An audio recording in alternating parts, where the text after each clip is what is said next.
Plague of Justinian. Around 541, the first Great Plague pandemic began in the city of Pelusium, located in the Eastern Roman Empire, what is now Port Said, Egypt. At the time, the Eastern Roman Empire was under the rule of Emperor Justinian I, who was actively reclaiming the lost territories of the Western Roman Empire in an attempt to restore Rome's former glory. However, during the reconquest of the Italian peninsula, the empire was struck by a devastating outbreak. The plague rapidly spread to major cities through trade routes across the Balkans and the Black Sea. This was especially catastrophic for Rome, which was among the most urbanized civilizations of the time. It is estimated that the global death toll reached 30 to 50 million people, roughly 10% of the world's population at the time. In the Eastern Roman Empire alone, about 40% of the population perished. The pandemic effectively marked the end of the empire's golden age, and Emperor Justinian ultimately failed in his mission to restore the Roman Empire.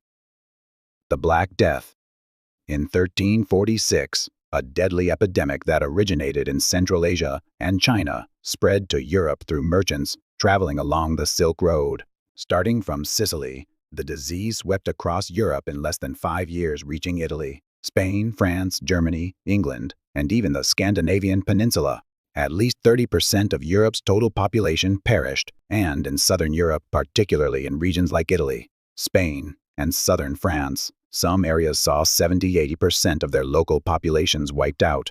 As the plague drastically reduced the labor force, the value of labor increased. This led to the decline of the feudal serfdom system, the authority and power of the nobility and the church, both of which failed to effectively respond to the crisis, also saw sharp decline.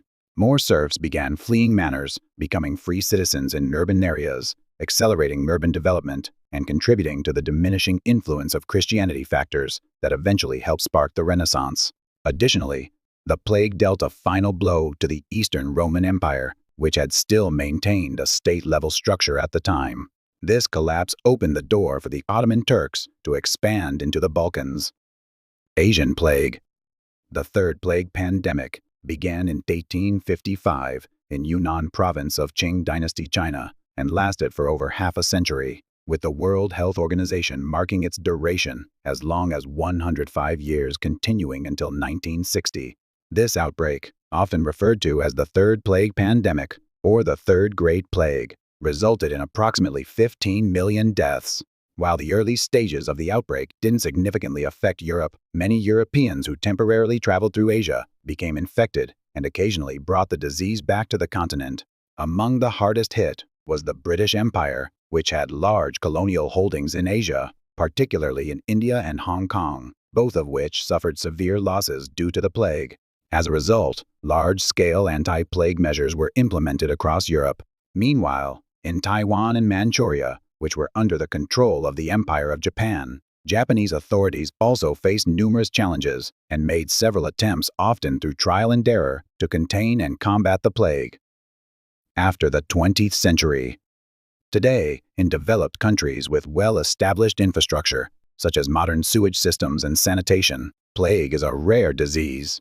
Nevertheless, the plague bacterium still exists in the wild and can be found in nature as well as in urban environments, not only in developing countries, but even in advanced nations like the United States. Although cases continue to be reported from time to time, they are mostly linked to contact with wild animals.